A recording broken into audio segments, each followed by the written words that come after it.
Sharon and the Firm Foundation Radio family for extending this invite to speak to you again this year. I had a really good time the last time I was here. You were a most gracious audience. Recognition and a nod to the other panelists, Kathy Lee Ellison, attorney at law, guest speaker, Pastor Maureen Thomas. For those of you who do not know me, my name is Nataki Robinson. I do, however, would like to correct something for the record. I am not a social worker. I work in the field of social work, very close proximity in fact, but I did not go to school to earn a master's in social work. I would not wish to take that away from those who have studied in that discipline. My degrees are that of a Bachelor of Science and a Master's of Science in Criminal Justice, with some human focus in the human sciences, which has afforded me the opportunity and bandwidth to flow in the vein of social services. Having worked in the field of social services for more than a decade, I have expanded my knowledge enough to speak with a level of confidence on social services and the human condition. I have also completed a life coaching certification program as I was inspired to become a coach for my very own life. I'm gonna get a little certificate yet, but it's on the way. Now, with all the formalities out of the way, come, make we chat. My task for today is to present to you, distinguished folks, on the topic as assigned by Lady Sharon, your scars have a purpose. And because I am a task-oriented person, I don't have a subtopic. That is where I will stay, focusing on the purpose of our scars. I would also like to give this disclaimer that I am a very fast speaker, so if at any time I'm speaking too quickly, shout, slow down speaker, and I will adjust. I am, however, going to make a huge effort to be controlled and paced. Alright, so let's get into it.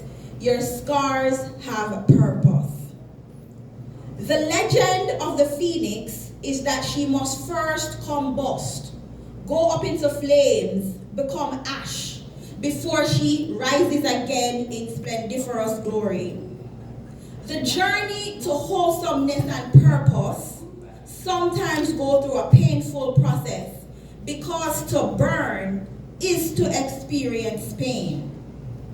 Pain that will cause bruising that may heal over time and leave no visible marks, or pain that will cut so deep, be it internally or externally, that leave the evidence of having been inflicted by creating scars.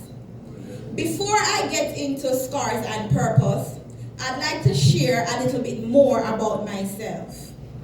I am a Christian, a believer in and follower of Jesus Christ. I am a believer who goes to therapy.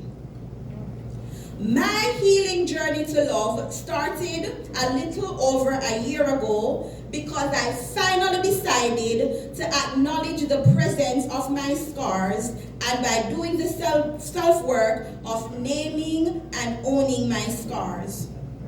Owning them in the sense that affirming, yes, they exist. Yes, they are results of injury and hurt, be they self-inflicted or caused by another. One of the most learned behavior of folks is the behavior of avoidance. When we avoid our pain or our hurt, we will inadvertently avoid the presence of scars and pretend as if they are not there, as if they do not exist, regardless of how they show up in our lives, how they manifest themselves in our relationships with friends, our spouses, our children, and even the relationship we have with our very selves. We avoid them because we think them ugly. To name them threatens the facade of perfection. Pretending to be scarless in some capacity diminishes the human experience.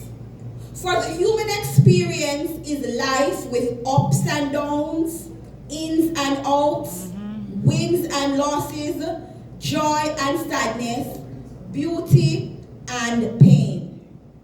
All these experiences should leave us with something, and sometimes these somethings are scars.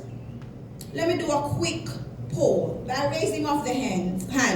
How many of you have physical childhood injuries that have left you scarred, or all on still have a clean pretty skin? All right, good, very good.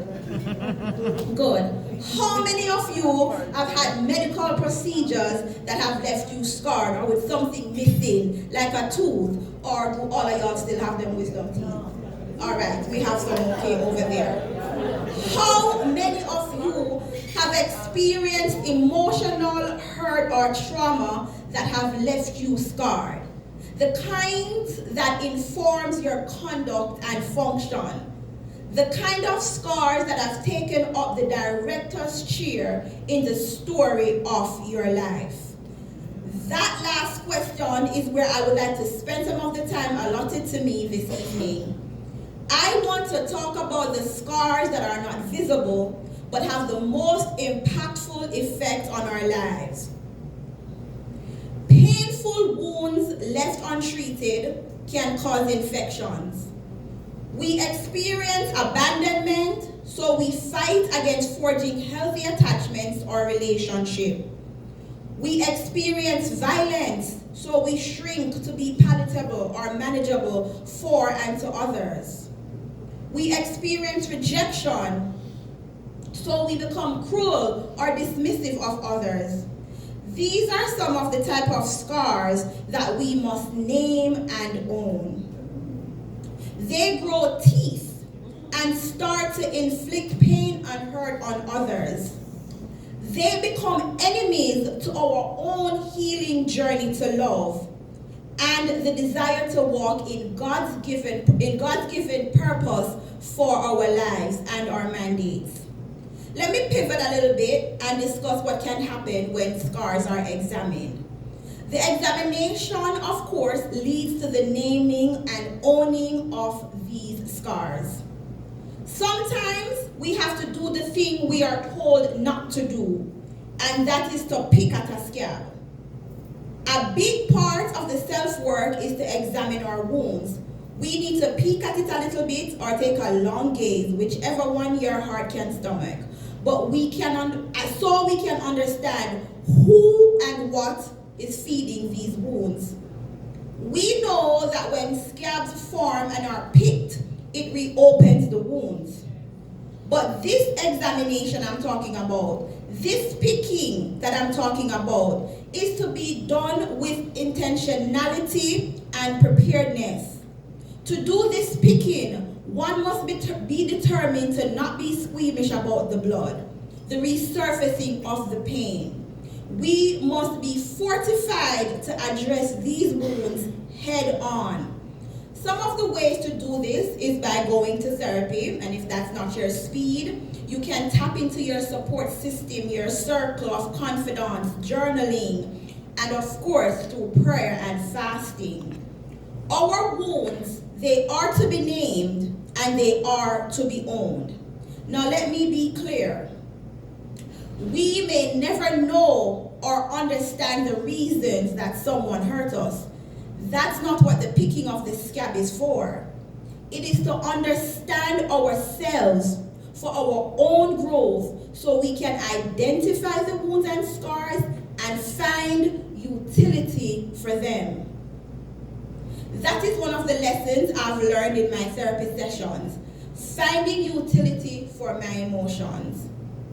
We must learn to curate our emotions so that they are of use, that our emotions and scars can become positive actors in our life's purpose. Notice I put the emphasis on emotions and not feelings. There's a distinction to be made between the two. Feelings are at times caused by being stimulated to give a response. Emotions, I think, are more informative and should be used as a gauge of our mental health status. I start started this talk about the legend of the phoenix and its reanimation after a fiery demise. I mentioned the choice, if it were given, to continue on our life's journey to purpose and fulfillment without injury, hurt, or wounds. Which would we choose? The easy, pain-free path, or the one where scars are inevitable because of the surety of being injured? Let me suggest this to you then. Not all scars are caused by a second or third party infliction. Some scars are a result of the injury we have caused ourselves. For in the origin story of the phoenix, no one struck a match, no one set the phoenix ablaze, nobody never gassed or lighter. The burning started from within. So too it is with ourselves. We hurt ourselves because of how we see ourselves. We internalize our pain for countless reasons. How others treat us, how we expect others to treat us, or even because of limitations we have placed on ourselves. We are not meeting our own life deadlines. No house, no car, no husband, no kids, no surplus money in the bank, no lobster dinner, ramen noodle to a thing. We can't take plane, much less taxi. And so we internalize and we put pressure on ourselves. And now we are engaging in self-injurious emotional behavior, causing all these types of scarring. The scarring that dim your light, clouds your judgment, negatively impact your self-esteem, and delay your own progress. I find these to be the most ugliest of scars. The ones as a result of self-hurt. The ones we cause by our very own hands. But again, these wounds and scars must be examined truthfully without recriminations so they can be properly bandaged, then utilized.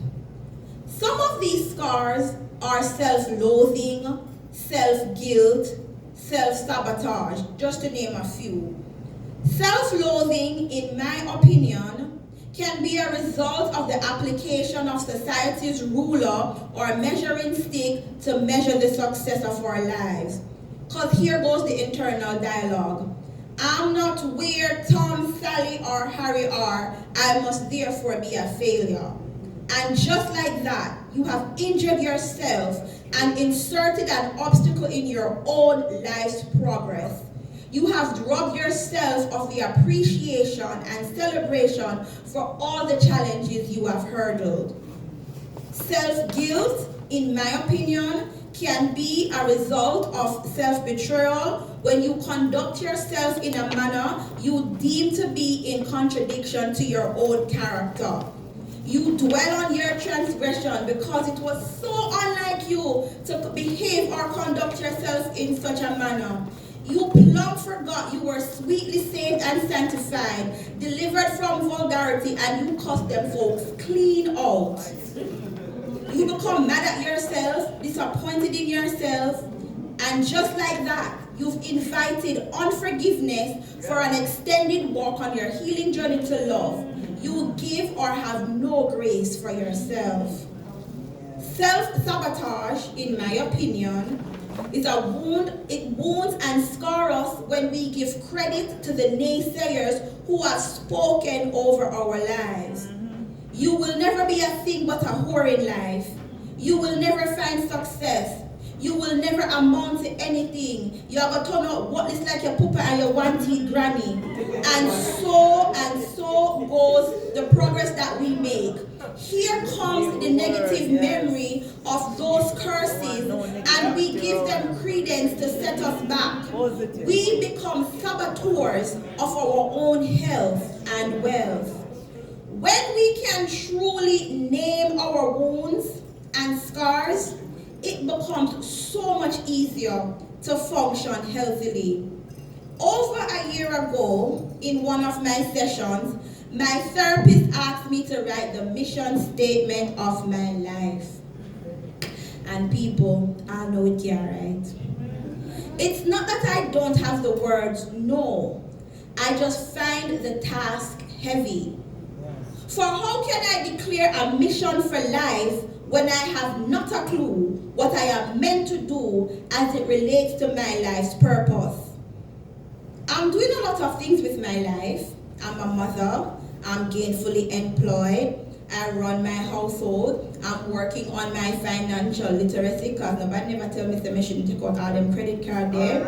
I'm a friend. I'm a team builder. I'm an undiscovered writer. And as of today, probably a Christian motivational speaker. But all these moving parts, are they my purpose? I've been sitting with this thought for over 12 months. And because I have a touch of the OCD, an overextended analytical thinking process, I am struggling. What am I to do? Things that stress me out, you know. And you see, that's why I have to go to therapy. I stand in front of you today with a simplified response to the mission statement assignment. This simplified response is not the completion of the assignment my therapist gave me, just in case she sees this somewhere, but my purpose, my life's mission, is to serve the Lord with gladness, to worship Him in the beauty of holiness and wholeness, to let the highest praise I give to God not be a shout of hallelujah, but a life yielded to Him through obedience. My purpose is to serve my fellow man, to be an instrument of God's love on earth, to be an epistle, an open book of a born-again Christian living a purpose-driven life, a life made whole, a life that reflects the glory of God. How can I do that if I avoid the work of acknowledging that I am scarred? I have been wounded on this battlefield called life.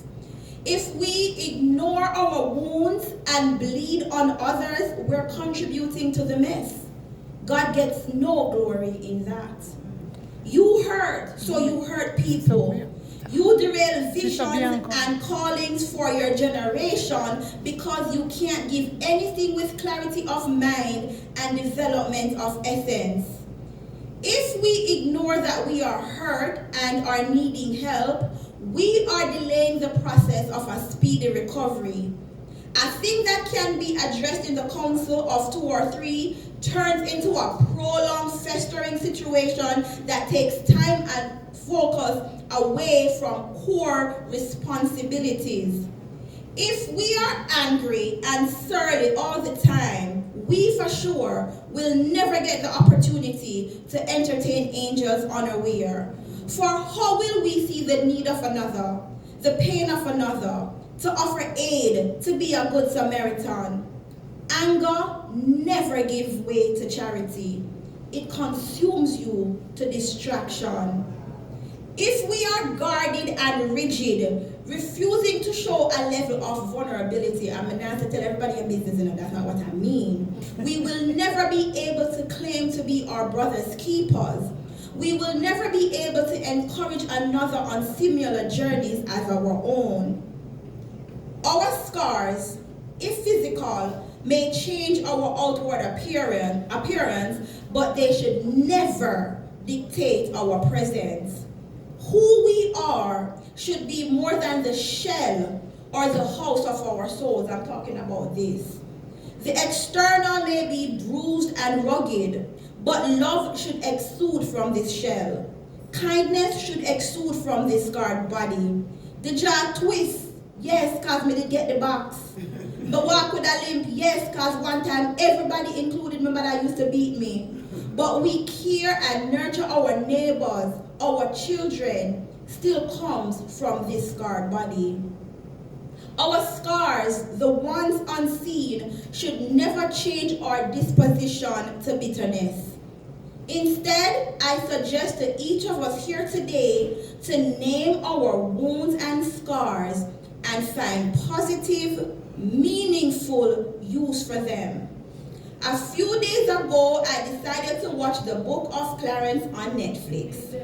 I know in the Christian circle the movie was condemned as being sacrilegious, but I opted to watch it for sheer curiosity alone.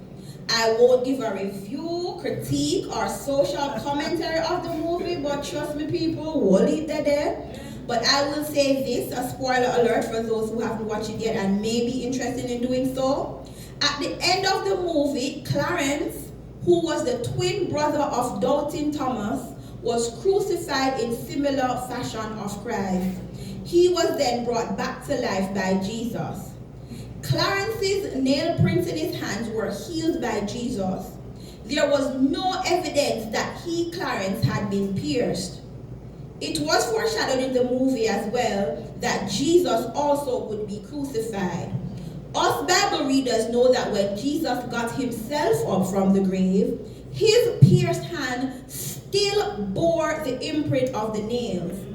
Thomas came to believe in the power of the resurrection when he put his finger through the nail print in Jesus' hand.